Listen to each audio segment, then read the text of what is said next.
Hello, I'm back. And I'm back with Resolve Series episode 2, which is Talk About a Point. मुझसे again कुछ questions आए, कुछ queries आई, जिन्होंने मुझसे पूछा कि सिंपली किसी how to apply torque, how to even write torque. ठीक है कि टॉर्क को कैसे लिखें, बहुत कंफ्यूजन होता है. कभी वो लैडर प्रॉब्लम्स आ जाते हैं, कभी कुछ आ जाता है, कभी ये हो जाता है, वो हो जाता है. ठीक है, जैसा भी हो, हमें सीखना है टॉर्क कैसे अप्लाई करते हैं. ठीक है, टॉर्क लिखते कैसे. तो आइए सबसे पहले डेफिनेशन से स्टार्ट करते हैं. चीज़ों को करते हैं, मेरे ख्याल से at the end of the video आप सभी आराम से जितने भी टॉर्क के प्रॉब्लम्स होंगे, लेडर प्रॉब्लम हो, आपकी स्ट्रिंग वाले प्रॉब्लम हो, आपके टेंशन प्रॉब्लम हो, जैसे भी सारी चीज़ें हमसे होंगी. आइए स्टार्ट करते हैं. ओके, सो आइए समझते हैं व्हाट इज टॉर्क. अगेन मेरे पास बहुत सारे फनी लैंग्वेज हैं, मेरे पास एक खतरनाक चीज़ें हैं, खतरनाक वर्ड्स हैं, जिससे भाई इसको बहुत ऐसा दिखा सकता हूँ कि आई एम सुपर इंटेलेक्चुअल चीज़ें एंड सो ऑन, ब्ला ब्ला ब्ला, बहुत चीज़ें. मगर इंपॉर्टेंट ये है कि व्हाट यू लर्न, आपको क्या समझ में आ रहा है. सो आई विल मेक श्योर कि ये जितना ईजीएस्ट हो सके उतना ईजी पे हम लोग बात करते हैं. सपोज मेरे पास कोई भी एक रेफरेंस पॉइंट है, कोई भी पॉइंट कहीं भी हो सकता है, कोई भी एक पॉइंट है, मैंने उस पॉइंट को ओरिजिन ट्रीट कर लिया, मैं जहां खड़ा हूं दैट इज ओरिजिन. ठीक है, अब आपको बोला गया कि मेरे से, सपोज इमेजिन करिए I am assuming about this box, तो मेरे से यहां पर का बॉक्स को अगर हम लोग लाइन से ज्वाइन करें, that is the position of box with respect to me, that is represented by vector R. उसे हमने आर वेक्टर लिखा, इस पॉइंट की पोजीशन. और इस पॉइंट पर हो क्या रहा है, तो इस पॉइंट पर एक फोर्स लग रहा है एफ, जो कि पोजीशन वेक्टर से थीटा एंगल बनाया हुआ है. So what torque is defined as, how torque is defined as, torque vector is defined as r cross f with proper direction. ठीक है, मगर अगेन हम लोग ज्यादा इसके डेफिनेशन के ऊपर नहीं जाएंगे. अभी हम लोग सिंपल कि how to apply torque in general situations, इस तरीके से के ऊपर हम लोग बात करने वाले हैं. तो हम लोग इसके ऊपर बात न करते हुए स्ट्रेट फॉरवर्ड समझते हैं कि होगा क्या. अपने आप से सोचिए, ये मेरा अगर r है और ये मेरा f है, तो इस f के दो कंपोनेंट होंगे, एक अलोंग द r एंड एक परपेंडिकुलर टू r. बट अगर इन दोनों में ध्यान से देखा जाए तो इन दोनों में से, because what is torque, torque is nothing but rotational force, आप ऐसा बोल सकते हैं. फोर्स का वो इफेक्ट जो कि उसको रोटेट करा पाए, किसी भी चीज को घुमाने वाला फोर्स. तो अगर मैं फोर्स पैरेलल लगाता हूं तो क्या ये घूमेगा? बिल्कुल नहीं, ट्रांसलेट होगा. लेकिन अगर मैं फोर्स परपेंडिकुलर लगाऊं तब क्या ये घूमेगा? यस, तब घूमेगा. तो बहुत आसान भाषा में अगर इसको लिखा जाए तो torque can be written as magnitude of torque is R F sine theta, where theta is nothing but this angle between R and F. ठीक है, अच्छी बात है. बट इससे भी ज्यादा आसान आप क्या लिख सकते हैं इसको, आप इसको बड़े प्यार से लिख सकते हैं दो चीजों के फॉर्मेट में. मैं इसी डायग्राम को दो तरीके से आपके लिए बनाता हूं. First is this, that is ये आपका आर था, यहां पर एक फोर्स हमें दिख रहा था कि ये वाला कंपोनेंट कुछ नहीं करेगा, ये कंपोनेंट इसको घुमाएगा.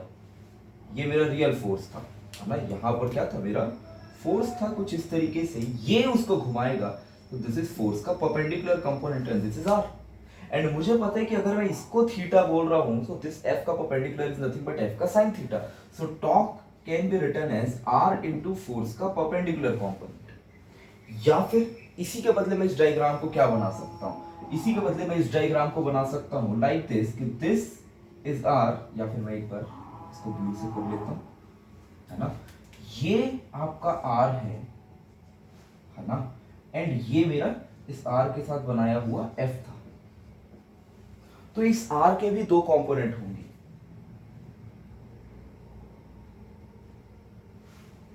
इस आर के भी दो कंपोनेंट होंगे. If this is theta then this is also theta, so this is cos theta, this is sin theta. तो दिस इज आर का parallel component and this is R perpendicular component. And I am always interested in perpendicular because R sin theta. This thing, if this is theta perpendicular upon this r sin theta, so again I can write magnitude of torque can be written as r का perpendicular component into force, and this comes out to be very handy in some situations. That is, इन दोनों में से जो लिखना आसान हो. ठीक है, इन दोनों में से अगर फोर्स का परपेंडिकुलर कंपोनेंट लिखना आसान है हम ये लिखेंगे, अगर आर का परपेंडिकुलर लिखना आसान है हम ये लिखेंगे। आइए एग्जांपल के तौर पे इसको एक बार समझने की कोशिश करते हैं। Okay, so let's have look on these two problems. अभी आपको बताया गया कि torque is equal to R F sine theta. बहुत जगह आपको ये चीज सिखा देता है torque is equal to R F sine theta.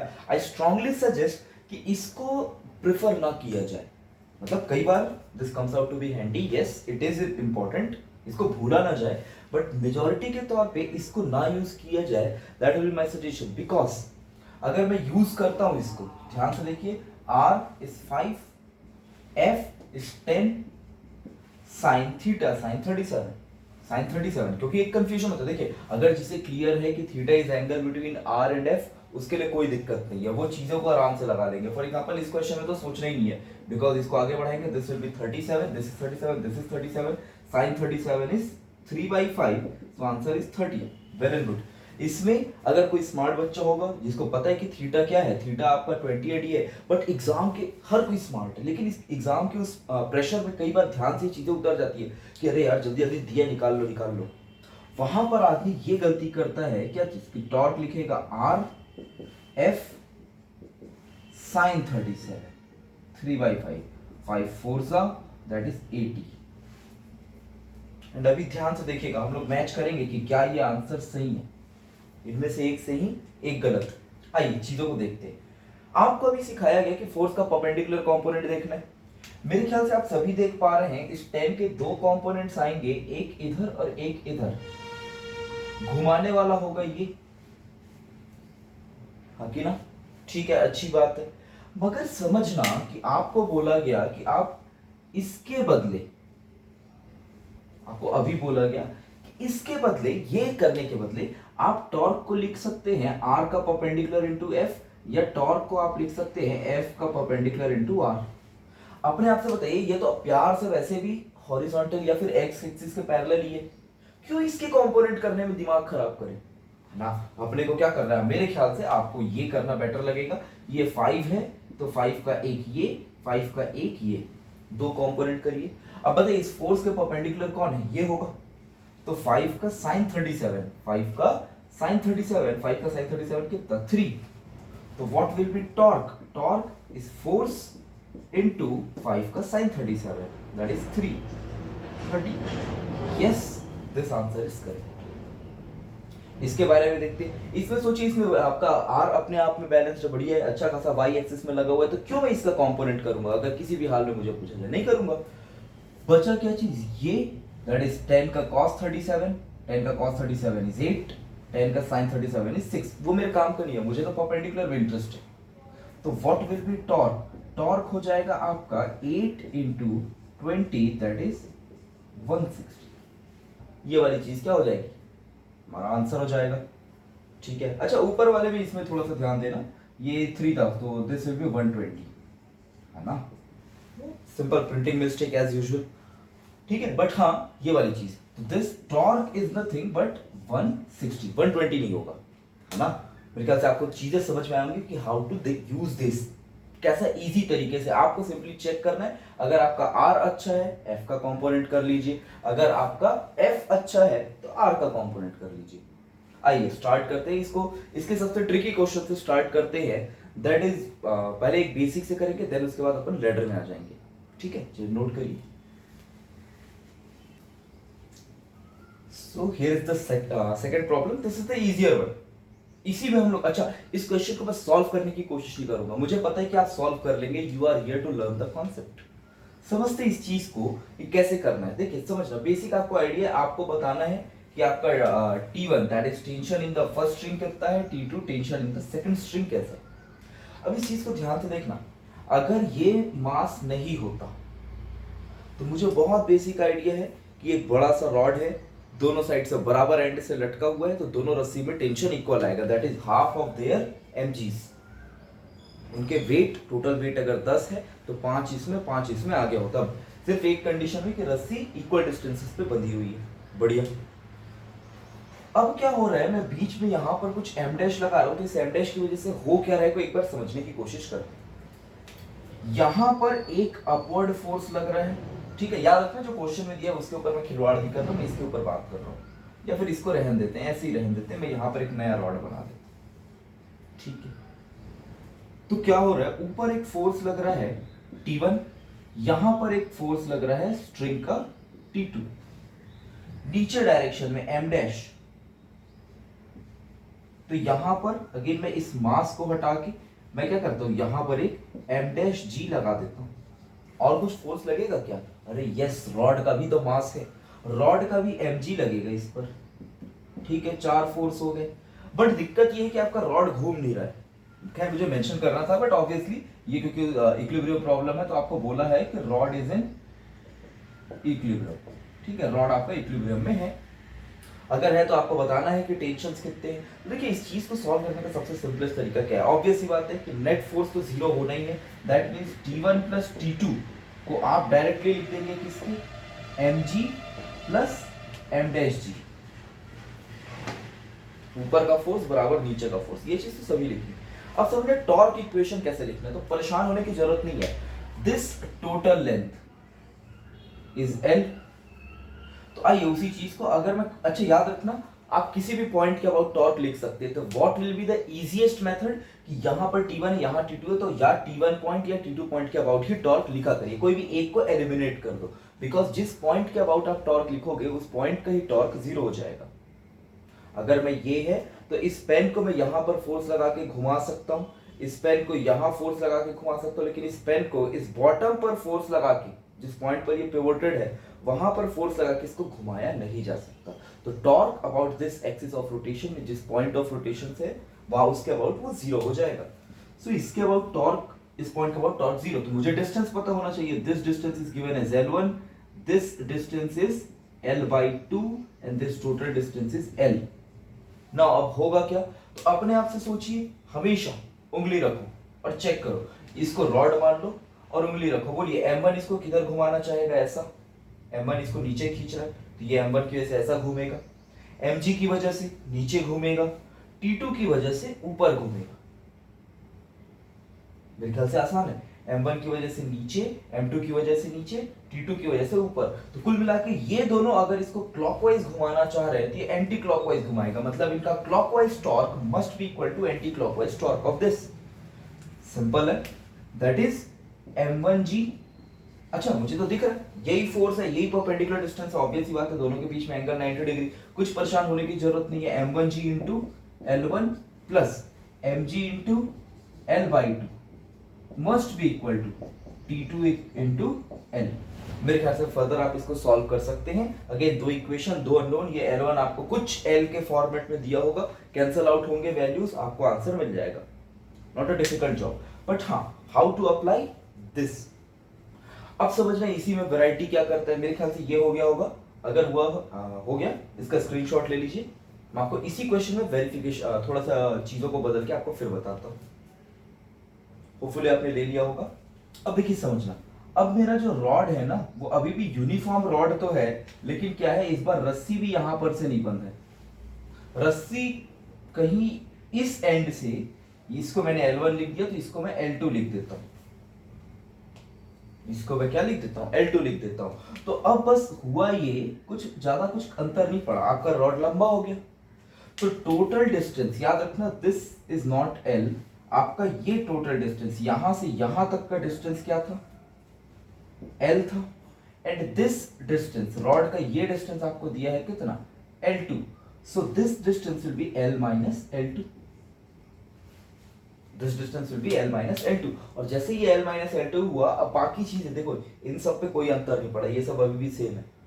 अंतर पड़ेगा कि अब टॉर्क ऑफ T2 कहां पर लग रहा है, L माइनस L2 पर, तो L माइनस L2 खत्म। अभी भी कॉन्सेप्ट सेम है कि भैया ये क्लॉकवाइज, ये anti clockwise.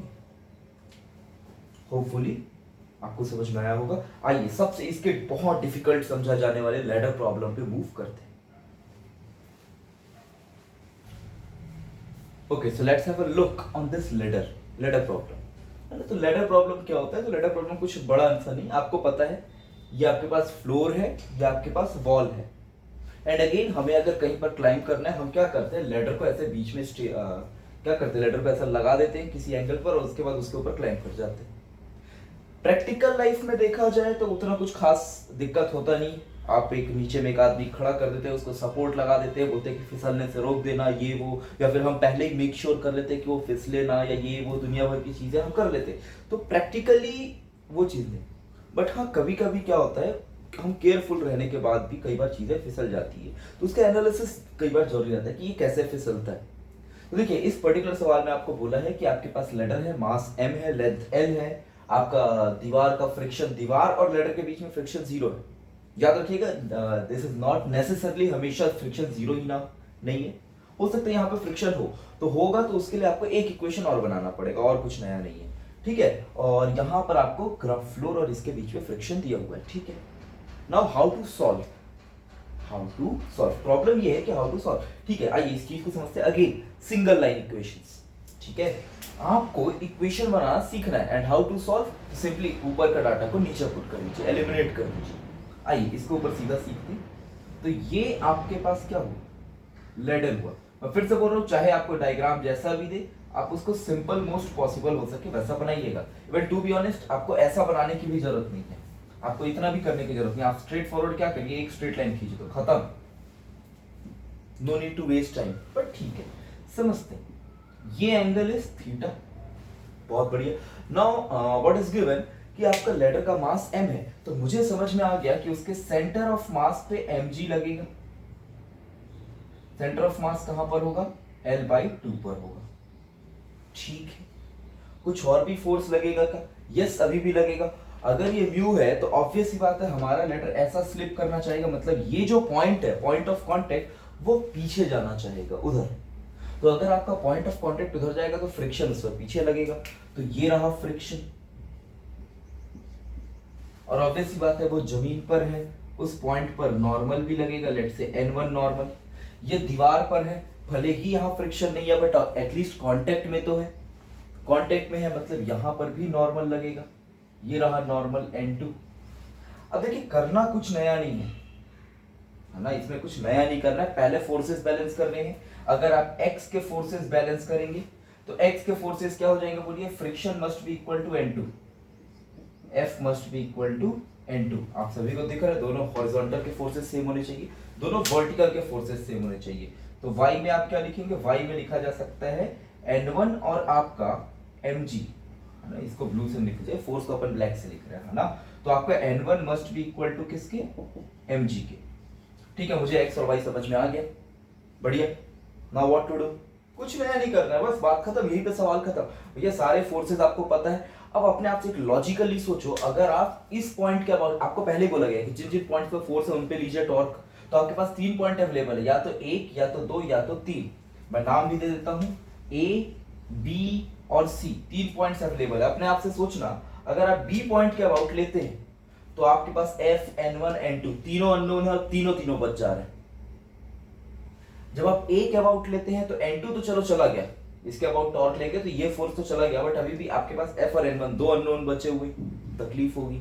What should we do, मेरे ख्याल से C पर टॉर्क लेना सबसे आसान रहेगा, क्योंकि उससे दो वेरिएबल्स हट जाएंगे और एक ही बचेगा, हो गया खत्म। तो बताइए मैं क्या लिखूंगा, टॉर्क अबाउट C को मैं 0 कर दूंगा, because object is in rotational equilibrium. आपका ऑब्जेक्ट रोटेशनल क्या, आपका ये इक्विलिब्रियम पर है, ट्रांसलेशनल इक्विलिब्रियम में भी है, रोटेशनल में भी है, रुका हुआ है, ठीक है। तो अब इसके ऊपर बात करते हैं कैसे करेंगे। ध्यान देना, बड़ा सिंपल सा है, n2 हॉरिजॉन्टल है और ये रहा डिस्टेंस, है ना, ऐसा कुछ सिनेरियो। तो मुझे दिख रहा है कि ये डिस्टेंस कचरा टाइप से बना हुआ है, फोर्स तो बढ़िया हॉरिजॉन्टल, तो भाई डिस्टेंस का परपेंडिकुलर कंपोनेंट ले लेता हूं। तो अगर ये थीटा है और total distance is l, so this distance will be l sin theta, this distance will be L sin theta. This is L, this is theta, so this distance is L sin theta. ठीक है, हल्का सा trigonometry आप use कर सकते हैं ना, trigonometry में आपको ये चीज सिखाया गया है कि अगर ये डिस्टेंस आपको निकालना है, this is L, this is theta, तो आप लिख सकते हैं x by L equal to sin theta, so x equal to L का sin theta. Just a quick review, ठीक है। लेकिन इसके बारे में बात करेंगे तो ये फोर्स ऐसा है, सो अगर ये वाले ट्रायंगल को आप देखने की कोशिश करेंगे, so this triangle is something like this and this, ऐसा। यहां पर आपका mg लग रहा है, एंड यू नीड, क्योंकि इस पॉइंट के अबाउट टॉर्क लिखना है, ध्यान से देखिए, तो you need to find this distance and this angle is theta, this is theta, so this is also theta. तो आप देख सकते हैं ये वाला डिस्टेंस, अगेन आप इस बार ये आपका l/2 है, तो मान लेते हैं इसको कुछ d मान लेता हूं, तो d divided by l/2 is nothing but आपका cos theta. So this distance is nothing but आपका कितना, दिस डिस्टेंस इज l/2 का cos theta. And again about this point हम लोग देख सकते हैं ये mg इसको नीचे घुमाना चाह रहा है, जबकि n2 इसको इस सेंस में घुमाना चाह रहा है। तो दोनों के टॉर्क सेम होंगे। आप स्ट्रेट फॉरवर्ड एक सिंगल इक्वेशन लिख सकते हैं कि n2 किसके इक्वल होगा, n2 इंटू उसका torque that is n2 into l sine theta must be equal to mg into l/2 cos theta. खत्म। यहां से आपको n2 की वैल्यू मिलेगी। If you got the n2, अगर आपको n2 मिल गया तो आपको फ्रिक्शन मिल गया, फ्रिक्शन मिल जाएगा तो what is friction, friction is mu times n1 ना, friction is nothing but mu times n1। तो अगर आपको n2 मिल गया है तो आपको फ्रिक्शन भी मिल जाएगा, म्यू आपको दिया हुआ है तो आपको n1 भी मिल जाएगा, और n1 तो वैसे ही मिला हुआ है दैट इज mg, हाँ कि ना, ठीक है। तो ये वाली चीजें अपने को आसानी से मिल जाएंगी। हो गया क्लियर, यहाँ पे सवाल खत्म है ना। होपफुली आपको चीजें समझ में आई होंगी। अच्छा याद रखना दोनों एक साथ नहीं देता ना, यहाँ पर मतलब म्यू आपको गिवन हो भी सकता है, नहीं भी गिवन हो सकता है, तो उसके बिहाफ पे आपको निकालना रहेगा। ठीक है, मेरे ख्याल से ये आ गया, स्क्रीनशॉट लीजिए। अगेन मैं इसी क्वेश्चन में अगेन कुछ वेरिएशंस करता हूं, ठीक है। मेरे ख्याल से आपने समझ में, अब देखिए वेरिएशन में क्या होता है, मैं यहां पर एक पर्सन खड़ा कर दूंगा, लेट्स से छोटा m मास का एक पर्सन यहां से किसी L1 डिस्टेंस पर, छोटा L1, तो क्या होगा, तो बस कुछ नया नहीं, मैं इसी इक्वेशन में नीचे में छोटा mg एक और फोर्स लगा दूंगा, है ना। कितने डिस्टेंस पर, L1 डिस्टेंस पर, तो L1 पर लगा है, अच्छी बात है। मैं इस l/2 को इग्नोर कर रहा हूं, हटा रहा हूं, थोड़ा सा ऊपर लिख देता हूं, है ना। ये कैपिटल L/2 था ना, दिस वाज कैपिटल L/2, ठीक है। अच्छा ये mg लगा दिया, तो अगेन मुझे पता है कि दिस डिस्टेंस विल बी, कुछ नया नहीं, जैसे सेम इस सिनेरियो के हिसाब से, नीचे के हिसाब से आप इसको क्या लिख सकते हैं, L1 का cos थीटा। तो अब क्या होगा, तो अब हमको दिख रहा है कि n2 का l sin थीटा बैलेंस करेगा इन दोनों के टॉर्क्स को। तो अब आप क्या लिखोगे, mg का l/2 cos थीटा प्लस छोटा mg का कितना, L1 cos थीटा। खत्म। अगर ऊपर में फ्रिक्शन भी, यहां पर भी फ्रिक्शन देता, आप अपवर्ड डायरेक्शन में एक म्यू n2 लिखे ना, हाँ ठीक है, तो ऊपर में आपने एक म्यू n2 लगा देते, तो y के इक्वेशन में n1 इज इक्वल टू, है ना, क्या लिखते हैं, n1 plus this frictional force, second friction is equal to mg and so on. But again solve तो ऐसे ही कर रहे हैं। होपफुली आपको लैडर प्रॉब्लम का भी कॉन्सेप्ट क्लियर हुआ होगा। हमें ध्यान क्या रखना है, आइए कंक्लूजन में समझते हैं। ओके, तो कंक्लूजन पे मूव करते हैं। कंक्लूजन हमको क्या बोलता है, कंक्लूजन सिंपल लाइन, पहला आप टॉर्क दो तरीकों से लिख सकते हैं, या तो फोर्स इंटू आर का परपेंडिकुलर, डिस्टेंस का परपेंडिकुलर, या तो फोर्स इंटू डिस्टेंस का परपेंडिकुलर, जो लिखना आसान हो, ठीक है। दोनों में से कोई एक लिखना आसान होगा, जो लिखना आसान होगा हम उस पर बात करेंगे। सेकंड, हमको ध्यान रखना है सेंस ऑफ रोटेशन का। सेंस ऑफ रोटेशन कुछ नहीं, आप जब भी होते एग्जाम हॉल में पेन ले लीजिए, जिस पॉइंट के अबाउट फोर्स लग रहा है, फॉर एग्जांपल ये रहा मेरा पॉइंट, तो आप क्या करिए, उस पेन को एक पॉइंट पर पकड़ लो, लेट्स से यहाँ पर एक फोर्स नीचे लग रहा है, ठीक है, ये इधर घुमाना चाह रहा है, एक फोर्स इसी साइड में ऊपर लग रहा है, ये इसको इधर घुमाना चाह रहा है, एक फोर्स यहाँ पर से इधर नीचे लग रहा है, तो ये इसको ऐसा घुमाना चाह रहा है। तो मुझे दिखा ये वाला अपोजिट घुमा रहा है, जबकि ये और ये सेम घुमा रहे हैं, तो इन इसका और इसका टॉर्क ऐड होगा, जबकि इसका टॉर्क सब्ट्रैक्ट होगा। आपकी मर्जी, कोई जो भी बड़ा होगा, बड़ा माइनस छोटा आपको करना है, तो सिंपली इसका torque must be equal to ये वाले का एंड ये वाले का। दैट इज आप सेंस ऑफ रोटेशन के सेंस में आप बात कर सकते हैं। नेक्स्ट इक्विलिब्रियम इक्वेशन आपको लिखना है कि पहला आप लिखिए net force equal to zero.